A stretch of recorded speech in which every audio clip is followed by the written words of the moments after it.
Hey, Andy. Here's an interesting one that comes up or may come up for you at some point if you're a homeowner, is if and when you sell your primary residence and you sell it for a gain from where you bought it, do you have to pay tax on that gain? At the federal level, there is an exclusion. If you're single, it's $250,000 of gain that you can exclude from federal income taxation. Or if you're married, it's up to $500,000 of gain that you can exclude. Now that's at the federal level. At the state level, if you live in a state that does have income tax, most states usually key off of the federal adjusted gross income as their starting point. So sort of inherently, if your gain is excluded on your federal return, it therefore is likely excluded from your state return. But I can't guarantee all states have the same treatment. I don't know all state tax codes, so it might be a little different. So look up rules about selling a house in the state you're in. But at the federal level, at least, that's what this video is about. So how do you qualify? You need to, there's a test, an ownership and use test. Specifically, as of the date you sell the home, you need to owned and lived in it at least 2 years out of the last 5. Again, out of the 5 years leading up to the date of sale, you need to have owned and lived in it as your primary residence for at least 2 out of the last 5 years. Now, there's a few little wrinkles here. Those 2 years don't need to be the same, so you can own it for the 2 years up to, or let's say you own it for 3 years, and you can live in it for different periods. It could be like 5 months here, 4 months here, whatever. Maybe you were at another house, maybe you were living with a relative, whatever. So they don't need to be consecutive periods of ownership, and the periods of ownership don't need to overlap with the periods of use. So just keep that in mind. As long as it's let's call it 24 months in total, or it's actually days. I guess it's days technically. 24 months. I can't do the math in my head that quickly, but whatever 2 years is in days. So what, 730-ish days.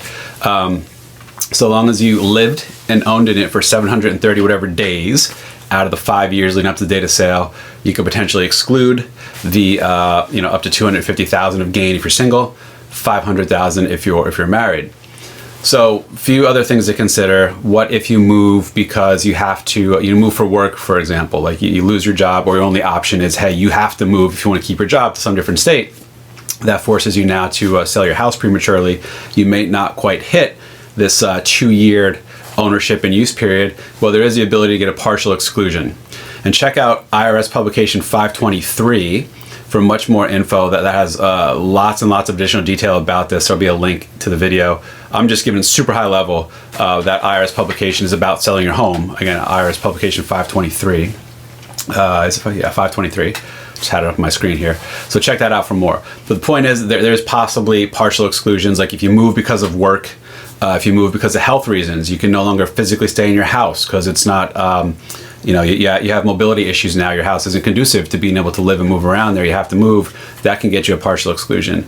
If you have to leave your house, leave the country, leave your residence, whatever, because you're in the armed services, then I think it sort of helps you extend.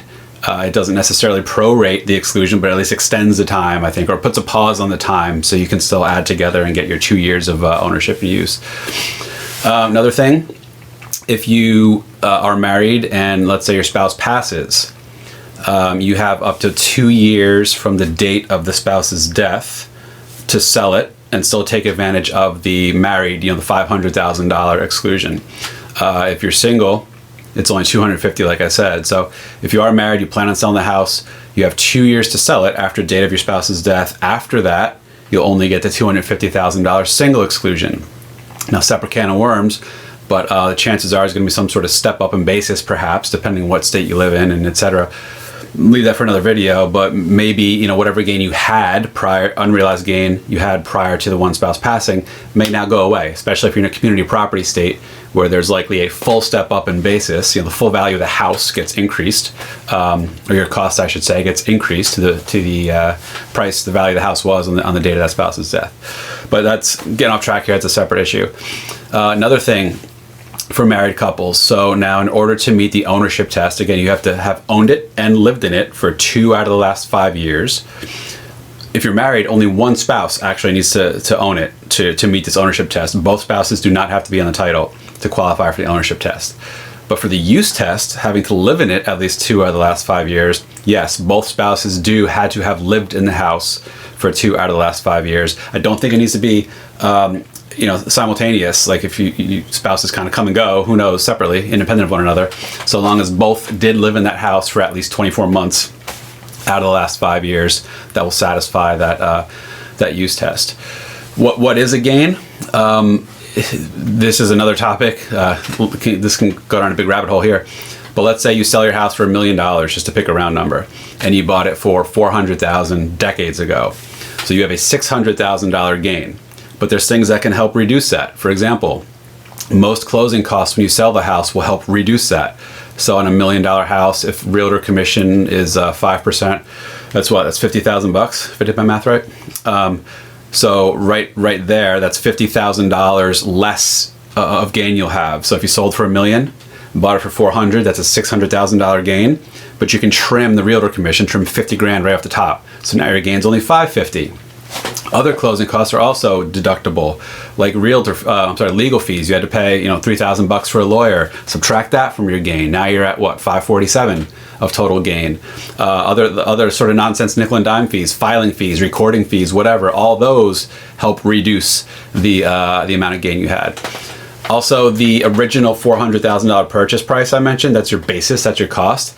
That also goes up by any improvements you did to the house while you owned it. So you spent 50 grand to put in a completely gut and renovate the kitchen. That now makes your original cost 450, not 400. So that right there also reduces your gain.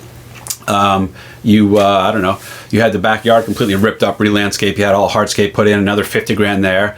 Your original cost now is 500,000. The 400 you bought it for, plus 450 for the kitchen remodel, plus another 50 for the yard work. So now your original cost is $500,000. So you can keep whittling down the amount of the gain as long as you actually did, these improvements, and you have receipts or proof of what you did and what you paid. That all helps trim down the amount of the gain.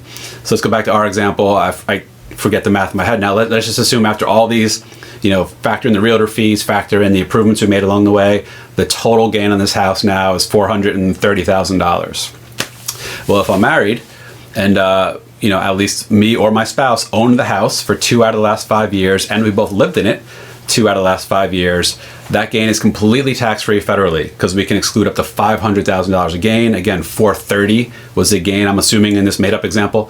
So completely tax-free federally, and in most states, chances are it's going to be completely tax-free there as well. Now you can only use this trick, this exclusion. It's technically called the Section 121 exclusion. You can only do it once every 2 years. So if you, let's say you own 2 homes, and you've bounced between living in both those homes, such that over the course of 5 years, you did live in both homes 2 years out of the last 5 years. So you maybe think, okay, let me sell one house now, exclude the gain, and then a month later sell the other house, exclude the gain. Doesn't work like that. You need to wait at least 2 years from when you sold one home and excluded gain to then be able to again get the gain exclusion. So you can't sell primary homes back to back. Has to be 2 years in between. One other thing I want to mention, this gets real squirrely really fast, is rentals. Far beyond the scope of this video, but I have seen lots of questions and instances where people owned a home and then rented it out for a few years and then owned it, lived in it again as a primary residence or vice versa. That's where things get messy. Long story short, assume you have to prorate the, let's say you rented the house out for 10 years, then you try to get gamey. Okay, let me move and live in it for 2 years and then sell it, and then all that gain's tax-free. Doesn't work like that. The IRS is onto that. So you'll effectively have to prorate the 10 years you used it as a rental and the 2 years you use it as your personal residence. If you have a $1 million gain, you'll have to prorate that. I can't do the math in my head. Of the 12 years you owned it, 10 were business use as a rental, only 2 were personal use. So basically 2/12 of that time is going to be excludable gain. You have to prorate that gain by 2/12 basically. I think I did that right. I forget the IRS publication for that, but there's a whole separate can of worms to dig into when you do use it as a rental for some or all of the time. So we'll leave that there. Just know it's going to get messy. You may not necessarily get the full 250 or 500,000 gain exclusion. One other comment: this exclusion does not apply to investment homes, vacation homes, second properties. If it's not your primary residence, it's a vacation house you have at the beach or something. Even if you do use that as you stay in there a lot, it's still not your primary residence of record. For tax purposes, your primary residence is your house. The other ones are vacation property. There is no exclusion for that. You buy it for $400, sell it for $500. You have a $100,000 gain. You will need to pay tax on that gain. At least if you held the house more than a year, it'll be a reduced long-term capital gain. If you owned it for 12 months or less, it'll be taxed as ordinary income, short-term capital gain. So that's that. Dumped a lot on you. I know that there's a lot of ways and rabbit holes this can go down. Hopefully this at least answered the basics of selling your home. If you've only lived in your home as a primary residence, you didn't have a rental, there's no other of these partial exclusions or one-off things. It's a fairly straightforward process and analysis. Once you have these other wrinkles, moving because of work or spouse passes or you rented it out, whatever it may be, that's when things get a little more complicated. But that's all. Hope you enjoyed this. Take care.